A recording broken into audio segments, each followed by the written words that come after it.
Hey, what's up guys, aarava here, and welcome back to the episode of my F1 2021 My Team Career Mode, episode number 14 today for the Singapore Grand Prix in Season 1. If you guys did miss the previous episode, then be sure to go check them on it before you see this one. That was a really surprisingly entertaining race at the Russian Grand Prix, and thankfully our kind of spell of bad luck has ended with, the crash at Zandvoort, the DNF when car floor damage issue we had in Italy, and we were hoping that we could turn it around, and we turned it around in the biggest way possible. We beat Red Bulls, we beat Ferraris, the Russian Grand Prix. It was a really entertaining one as well, obviously at the start, with Verstappen having the car issues and able to get ahead of both Red Bull cars actually in one foul swoop, having Sainz's engine blow out right in front of us. So yeah, if that's the vibe for Sochi, I might actually like that circuit now, because if the race is going to be that entertaining every season, then there may not be a reason to remove it from the calendar in future seasons when we do that eventually. But we go into then the Singapore Grand Prix. As I stated at the end of the last episode,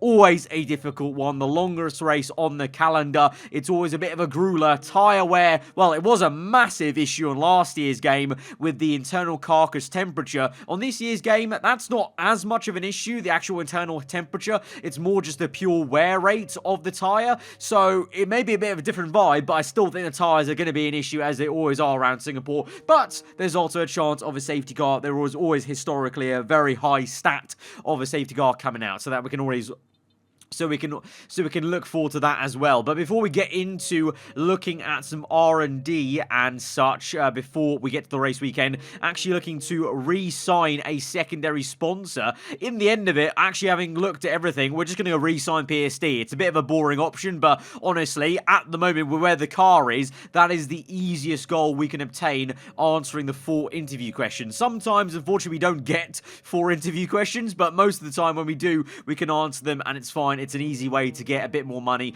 compared to some of the other goals, which are a little bit unattainable at the moment with where the car is. But definitely then into Season 2, maybe we'll be able to look at some different sponsors just for the sake of kind of difference, basically. But we go ahead and finally purchase the fitness center upgrade. So technically, we've actually got 1 upgrade on every bit of the personnel suite, which is definitely not how I thought this was going to go, but I actually think that it's going to be worthwhile, because you can clearly see in the battle that we've got with AlphaTauri, for example, I'm, doing the max I can, but it would be really useful if our teammate Ilot at the moment, and, I don't know who's going to end up being our teammate in Season 2, but whoever it is, we need them to start scoring some points. And although I know it's tight in that midfield battle, and we're doing a lot of work to make sure we're getting some points here and there, it would be great if our teammate could help us, because if they did, even if they got a couple of points, we would definitely be right there with AlphaTauri in the standings. So that's where my head's at in terms of improving the personnel suite by that much. And also because we've got to a point with aero and chassis where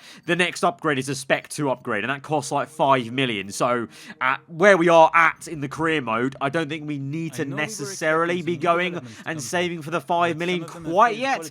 To the end of the season, once we've got past maybe episode 17, I think that's when we'll look to maybe do those kind of long-term savings. But getting through the R&D, it had a failure on the engine. We were going to have a major engine power upgrade, so that was actually a massive kick in the teeth, because that's going to be quite a fair bit of R&D we have to spend just to repurchase this upgrade. And remember, because we don't have the fabrication even level 1 on the engine side, it means I can't buy the upgrade on the ERS, which is like massively discounted right now. So it's a bit frustrating in that regard. So it's going to cost as well a whopping 451. That's just to rebuy it, which is pretty crazy, but it is a major engine power upgrade. So once that does come in, we should be right slap bang back in the middle in terms of engine performance. At the moment, shockingly, we're actually second last, but our car is so slippery in a straight line with all the drag reduction updates we've done and the weight reduction that it doesn't really matter at this stage. But can you imagine now with that engine power upgrade how good our car may feel on the straight? So looking forward to that. I think that comes in just in time for Mexico or USA, so that'll be really useful for those 2 circuits with those long back straights. We also purchased that front downforce upgrade as well. well that you may have seen as I was just talking about that. So that'll balance out the rear one that we already have pending at the moment. And then in terms of our engine, well, I just want to point out that we're now at the end of our kind of columns of what we've got. You know, you start off with 3 columns, 3 power unit components for everything, 2 in the case of, you know, what was it, the energy store and the control electronics. And we already took a new column, a fresh column, what was it, at the Azerbaijan Grand Prix. We've now got to that point where now we are probably going to have to take another column of engine, engine components, because you can see the percentages we've got, 32% on the control electronics. As we go through and do quick practice and get all the boosters, get some R&D, 450 to be exact for myself, Callum Arlott with a measly 75, unfortunately, but we're just now at 962 and a few more boosters applied. If we go back to the engine screen, the difference that the practice makes is a massive one, and it definitely means we now definitely have to take a load of engine penalties. So at Singapore, I'm not going to lie, I would have rather have not. This could have been a much better Grand Prix to take this at. Like Russia maybe would have been a better one, but you know, we couldn't see it in hindsight. Singapore is a very tough one to take these penalties, because with all these penalties we will start at the back no matter what. We'll still do qualifying, because remember, we're in a rivalry with Fernando Alonso right now,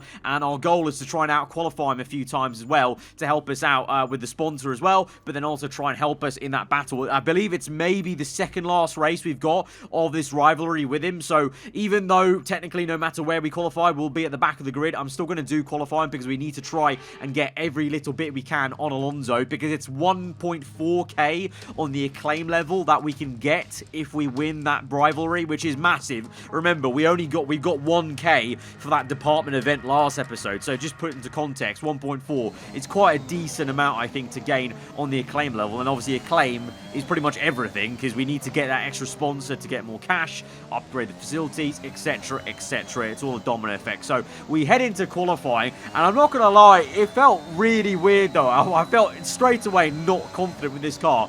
Singapore always felt a little bit odd on F1 2020 as well, because I believe, like Monaco, the steering rack is changed, just like in real life. The steering angle is changed, so the saturation when you turn your steering wheel in real life compared to the game is a little bit different compared to the other circuits. I believe that is definitely a thing. That was in last year's game, and I think it felt like it was on this year's game. So always kind of weird to come to Singapore for the very first time off the back of a load of other races where the steering rack is maybe not as sensitive, because it feels just a bit odd. And there was also a lot of understeer in the car, despite setting a lot of downforce on this one. Potentially could have put a bit more wing on the front end, maybe like Monaco levels of downforce on the front end, because our car is still, obviously, compared to the rest of the grid, not that great on aero terms. And we're definitely going to need a much better lap if we want to try and get anywhere near Fernando Alonso, let alone even our teammate Callum Arlott, who's doing a decent job at the moment here in P18 there, compared to my 22nd place. We gained 4/10 though in the first sector,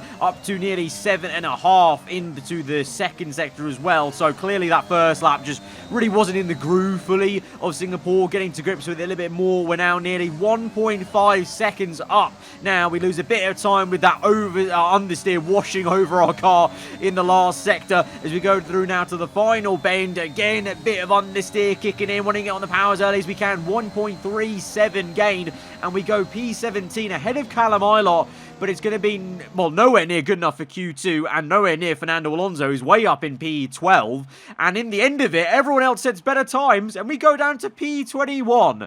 So the penalties wouldn't have mattered. We're going back simply one position, and it's a head-scratcher. It's kind of Belgium Grand Prix vibes, where I was just scratching my head of going, I don't know where that pace went for us over one lap. To be fair, you know, we said that in Belgium, and look what happened at Belgium. We end up getting a podium. So is that a sign of things to come? I hope so. But Arlott's done a really good job. He was actually quite close to making it through to Q2. You can see where Fernando Alonso is, P12. No hope there. It's going to be quite tough to be fair, catch him in this race now, Singapore. Very tough to overtake. It will be tough to catch him and beat him in this rivalry. So I almost feel like the cards are stacked against us of getting that 1.4 acclaim. But we had to go for it in quali. But we've got a new engine in the back of the car, so from the last row, I don't know, never say never. With a safety car, maybe very, very highly likely at Singapore. Maybe we've got a good chance. Let's see what we can do. Tyre wear may be a big factor as well. Let's go to the grid. Against the spectacular backdrop of the Singapore skyline, Formula One returns once again to do battle in what tends to become something of an endurance race, with the notorious sauna-like temperatures in the cockpit making for an extremely physically challenging Grand Prix. The Marina Bay Street Circuit then has 23 corners, 13 to the left and 10 to the right, taking us a total of 3.1 miles around the landmarks of downtown Singapore. An average lap speed around here, just 107 miles per hour. And I'm joined once again by Anthony Davidson to bring you the lowdown for today's race. Let's have a chat about McLaren. What do you make of their performance so far this season? Well, the atmosphere within that team seems very positive at the moment. Everyone seems like they're in great spirits and having a lot of fun doing what they do, and that's definitely contributed to the performances we've seen. With the race minutes away from starting, here's what today's grid rundown looks like. Good job yesterday from Valtteri Bottas. The Finn starts from pole position, and it's Lewis Hamilton alongside. Moving on to the rest of the grid, we have Leclerc, Verstappen, Sergio Perez, and Vettel, Ricciardo, Stroll, Fernando Alonso, and Kimi Raikkonen. Sainz, they've taken a grid penalty. Giovinazzi, Callum Ilott, and Mick Schumacher. Mazepin, Norris, they'll be starting further back after an earlier grid penalty. George Russell and Nicholas Latifi. Ocon, they've taken a grid penalty. Gasly, Tsunoda, and the owner driver. And with preparations almost complete, let's head down to the track. So the engine penalties have been taken and we are on the back row. I mean, I don't know why I'm saying that. We're on the back row anyway. We're literally one position lower than where we qualified. But the strategy, well, we're being started on a set of medium tyres, and you can see it is a 2-stop, medium to softs, or a 1-stop from medium to hards. That is tempting because that may be a way we gain positions in this race just by pure, track position. And then, if there is a safety car, if we manage to pit under it or something like that, or, we just manage to somehow finesse the safety car, that might be good. But another tactic that I want to try, it's a bold one, I will admit, but like I said, there is a high chance there is a safety car, and every time we've had a safety car so far in this game, we've gained so much fuel that it's a joke. We just got way too much fuel by the end of it. So I'm going to do what the teams do in real life sometimes, where at Singapore, they always try and underfuel the car because they're banking on that safety car coming out. We're going to bank on a safety car coming out, and we're going to go for one whole lap under of fuel. Now, that seems crazy, but just if we get a safety car, which I feel there is a high chance, like there is in real life, then we're fine, because you gain about 1 to 1.5 worth of fuel under that one safety car. So, we've just got to hope. But knowing me, knowing my luck, this is the one Singapore Grand Prix. There's not a safety car, but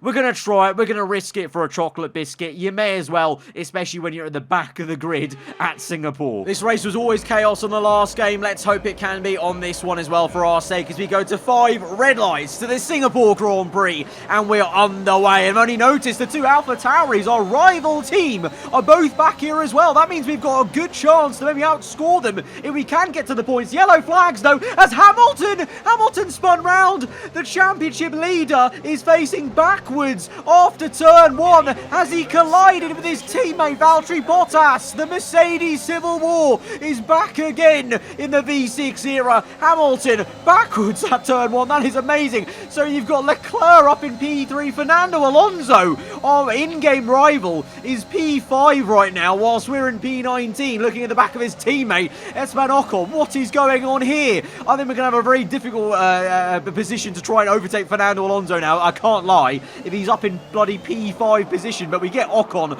on the inside. But let's look at a replay. What happened? Hamilton, second on the grid, on the front row, down the inside of his teammate, and he just clips him on the inside. Maybe Bottas gave him too much of a squeeze. I don't know. Let's look at her onboard and see what went on. So I assume Hamilton got the better exit there. Bottas very aggressively tries to cover him off. Hamilton on the inside gets the acceleration a bit. That was just poor timing for Hamilton, to be honest. He squirted the throttle at like the worst time, and his car was always going to awkwardly tap. I mean, Bottas was very aggressive on the defense there initially. Then Hamilton actually confidently goes into turn 1. But then you're about to see here, mid-apex, he just accelerates a bit more. And that's what does it. Awkward contact from the front right tyre to the rear left of Bottas, and so the championship leader faces backwards. So he had a DNF at Zandvoort, recovered with 2 wins in a row, I think, in the last 2, Italy and Russia, but now he's stone dead last as we made a massive dive on Nicholas Latifi there, and actually quite an opportunistic one, and no contact made. Nice little overtake up into P17, and now we find ourselves in a Williams sandwich with George Russell up ahead of us. But this has been a bit of a crazy one. You've got Hamilton in last place, Lando Norris in P14, 2 third-place podiums he's had in the last 2 races. So the consistent guys in the last 2 races are now kind of down the order. You've got our teammate Callum Ilott in P12 as well. But yeah, Fernando Alonso in the top 5, Leclerc in a podium position right now in the Ferrari, having had such a poor race at Russia last time out. So yeah, very topsy-turvy one actually initially, just from qualifying and the opening lap, as we now absolutely send one to the inside of George Russell and Mazepin in the Haas to get up into P14, so showing that we have a bit more pace in the car, and especially in race conditions, getting a bit more comfy with the circuit on this new game and getting to grips and hoping to at least catch up to Callum Ilott. But Lando Norris may catch up to him a bit earlier than him and dispatch of him, so he may be the next car we overtake. As we get Schumacher and Ilott gets overtaken by Norris, then our next car will be our teammates. We now go to the inside of Mick Schumacher. He's on the hard compound, so well and truly we should be overtaking him. And remember, we've got 1 less lap of fuel, so we are probably the lightest car on the grid, because I highly doubt any of the AI ever take this much fuel out of their car. So we're definitely probably maybe one of the quickest cars out there on the grid right now, on mediums and on low fuel. But Lando Norris, to say that, he's on soft, so he must be flying at the moment. He's past Callum Ilott now as we move on to lap number 3, and we're catching up to our teammate there. So let's hope it's not an awkward overtake and Callum can let us through. He's on the mediums, but obviously the overwhelming pace is with us, has been the entire season. You'll notice there, I just set my downforce on the front wing to 9. I had it on 8, but like I said, I mentioned in qualifying, I felt like I could have gone with even more front wing, because the turn-in is just not there. The bite-in is just not there. So we're hoping to get a bit more downforce by turning the front wing by 1 at the pit stop, as Sebastian Vettel is out, and he's there on the left, on the right-hand side there, stricken, I assume just an engine failure. Let's have a look at a replay and see what went on. I think it must have just been an engine failure. Yeah, oh, puff of smoke there as he parked it up. You just parked up in the slip road, so I don't think he crashed with anyone. No, just really unfortunate after such a great race at Russia. Vettel out of the Singapore Grand Prix with, yeah, a smoking engine, so definitely some kind of engine fault. And we're definitely seeing a few more of those for the AI, which is good to see. So it means the AI are facing some engine wear finally, and so it's not all just me. But yeah, all the people that did well at Russia seem to be tripping over themselves and not doing so well around Singapore, which is kind of an odd one. Hamilton spinning, Norris down the order, Vettel now out of the Grand Prix. Okay, there appears to be an issue. We're currently investigating. You are absolutely joking me. The moment that I talk about people doing well at Russia, tripping over themselves here at Singapore, we get given that radio call. We did get 2 of these around the Russian Grand Prix, remember, and we still made it to the end of the Grand Prix. There was a temporary fault, so I wonder what the hell it could be this time. Our engine is a fresh engine. Look at the bottom right, completely brand spanking new, all green, and we're catching up to Ilott. I want to try and overtake him here, for goodness sake. Okay, we have a severe engine issue. No. Find a safe space to retire and return to the pits. No! Oh my god. Oh my god. No. Are you kidding? No! Our engine's got... For the second time, our engine's gone pop after we have a whole new set of components. This time, I think it was the gearbox, to be fair. I think looking at the heads-up display, the gearbox is what went. But, oh my god, this sport, man, it is so cruel. And look how crazy this race was going to be. Bottas in first, Leclerc second, Fernando Alonso, our rival on track, is in P3. Ahead of Verstappen, Ricciardo. You've got both Alfa Romeos in the points. They're the team behind us in the championship. So this well and truly was shaping up to be an absolute classic under the floodlights here. And instead, it ends in a DNF. What a great race it's been then. Another classic Singapore Grand Prix, and they've held on to take the checkered flag here today. Anthony Davidson, a resounding victory today. What set them apart from the rest? Well, I think it was clear what the main contributing factor out on the track was today: speed. I know it sounds like an obvious thing to say, Crofty, but fast cars win races, and we saw that today with our winner. So after a magnificent race, we can now see the drivers making their way to the podium. Once again, it's the Silver Arrows who take top spot. A well-earned victory for Mercedes. So Valtteri Bottas wins the Singapore Grand Prix. That's massive for the championship because I think Lewis Hamilton did recover somewhat, but not right up to the top and the sharp end. Leclerc gets the podium for Ferrari, and Ricciardo is the one now on the third step for McLaren this time round. So McLaren, triple podium in a row. Very nice consistency from them as they very much are establishing themselves as the second best team in the sport at the moment, because Red Bull, they're having a mare. Verstappen down in P6. Perez P10. Red Bull very much are not the second best team, but we are DNF'd. Hamilton, he recovered, but as I said, not to any higher than was it P5 there, I think it was, or P6. So he's now got a very, very slim lead in the championship indeed. 5 points only. That is so fine. Thankfully for us, both AlphaTauris did not score points, so we haven't lost any ground to AlphaTauri for P6 in the championship. Alpine, I think, have closed up a bit because I think Fernando Alonso ended up getting a point or two, so they've closed up a bit, but well and truly not that much to bother us. And thank God that AlphaTauri both scored 0 points. So in terms of the battle for the constructors that we want to go for the extra prize money, of course, for P6, this DNF does not mean too much for us, but it is a bit of a shame because I think with that grid, that pecking order on that 4, I think well and truly we could have done something at least with a safety car or a one-stop. So a big what if, but once again, I mean, this game's not messing about. It really is slapping us in the face in Season 1 and giving us the harsh reality of Formula 1 and the harsh reality of being a small team in Formula 1, isn't it? But I guess this is what we've been asking for so long, basically, giving us a harsh reality check of what it's like to be in this sport. So guys, if you did enjoy the episode nonetheless, then hit the like button. Let me know what you thought in the comments below. If you're new around here, then do subscribe for weekly Formula 1 content. And let's hope that this new engine that we've just got on the back of the car can actually be put to some use next time out of Japan, because it was the gearbox that went pop this time, so it wasn't even the engine components, it was the gearbox that failed us. So let's hope we don't have any issues next time out, but till then, hope you enjoy the rest of the day. Goodbye.